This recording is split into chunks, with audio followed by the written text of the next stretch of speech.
Hey YouTube, today I wanted to do a little bit of a video on how to engage as a white person with spiritual workers, healers, witches of color. So how can we respectfully engage and avoid appropriation?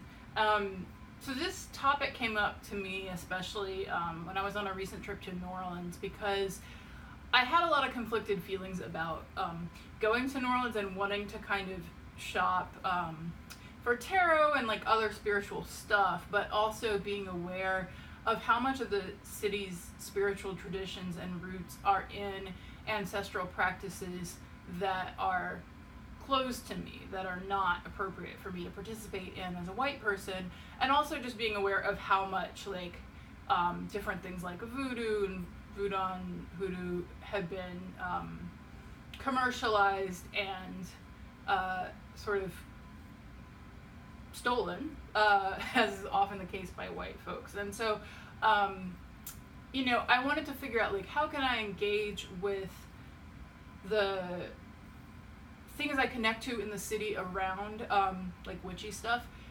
without appropriating, without trying to participate in traditions that I shouldn't.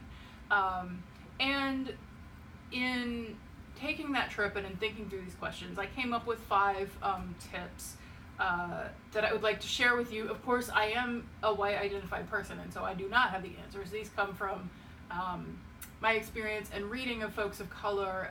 Anyone who is watching this who is a person of color and wants to comment below with your take on this, what you think I got right and wrong, things you would add or things you would change, please do. I am open and listening. I know this is not a space where I should be a dominant voice, but I wanted to share with some of my peers that might be working through the same issues, sort of conclusions I've come to. Okay, cool, let's get started. So number 1, way to engage.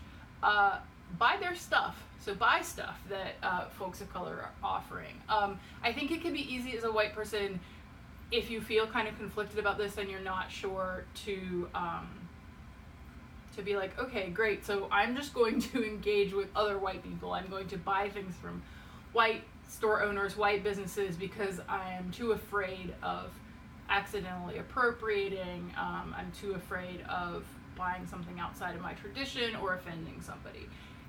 And that does not seem to me like the way to go, because then you're just supporting white businesses and you're not actually supporting the existence of Black and Native and Latinx, etc. business owners. And so I would say definitely buy from folks of color.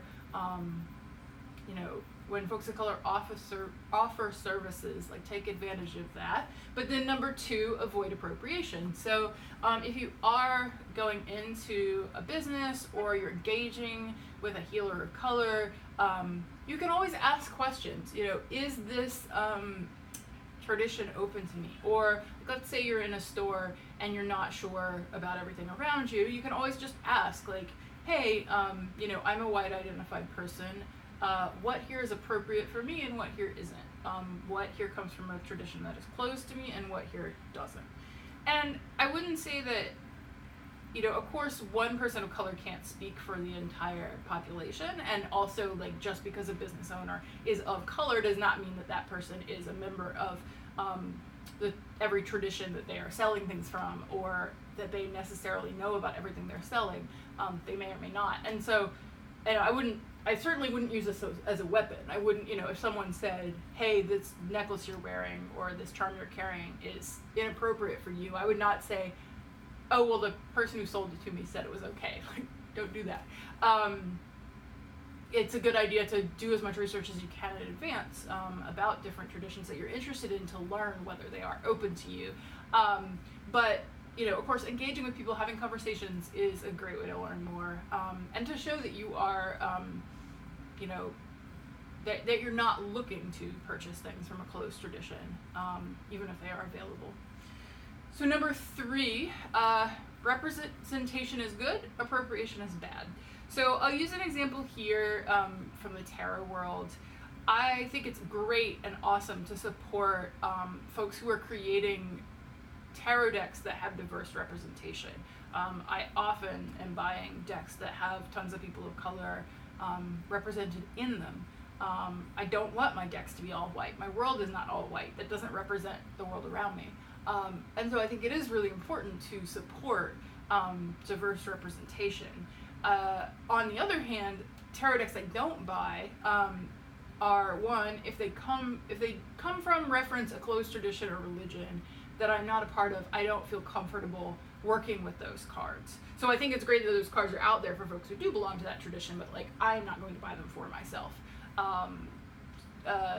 Example of that would be decks that work with the Orishas. Like I just don't feel like that makes sense for me.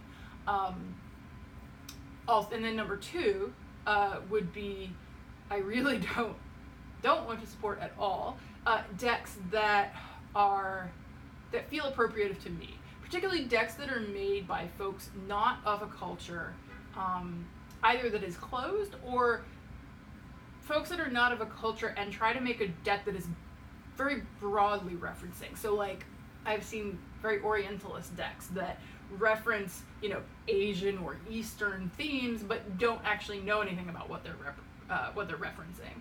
I've seen decks that, oh god, it drives me up the wall. There are a bunch of native decks that are like native themed, but that in no way recognize that native people is like a general category that refers to hundreds or thousands of nations and languages and peoples and traditions and religions. And so like pulling things together in a native themed deck that references various different peoples without any acknowledgement of that, it's not like the little white book says, oh, I pulled together these different traditions and here's a little bit about each and what's important to this group. Like a lot of times it's just, no, this is native. So I would not support those decks. I would look for, if I'm looking for a native deck, I'd look for a deck made by a native person, which there are a few. Or like I've seen a lot of decks that will reference Kali, will have Kali on a card, and it's like really not Kali in Hinduism. Like the description in the guidebook is just a completely different thing, and they're kind of taking Kali, like taking that familiar image and completely transforming, and not in a good way, appropriating her. Okay, number 4, if a deck is well done, or I shouldn't say a deck, if a deck or something that you're considering buying or a service, is awesome, but you don't feel like it's for you feel like it's a closed tradition, or it's just not necessarily something that you connect with, then consider buying as a gift for a person of color in your life. Like if there's a great tarot deck that's out, or you see that somebody allows purchasing readings as gifts, like maybe you could do that for a friend or family member. Of course, make sure that it's something that person would want, and if it is a closed tradition especially, like don't assume that a person is a part of that tradition based on their skin color or their ethnicity or what have you. But yeah, giving gifts. And then finally, number 5, support projects that don't touch you directly. So consider kickstarting, for example, tarot decks, oracle decks that are made by creators of color that maybe you wouldn't necessarily connect to yourself, but that need to be out there. So look to support specific decks that are representing specific groups of people. Look to support healers that work primarily with people of color, that maybe you wouldn't feel comfortable or you shouldn't be working with, but maybe they have a Patreon page and you can support them. So if there are ways to support, some folks have a way to pay it forward, or to like contribute to a scholarship fund or something like that, contribute to somebody getting a free service. Support those. All right, cool. So those are 5 ways that you as a white person can engage with spiritual workers, healers, witches, etc. of color.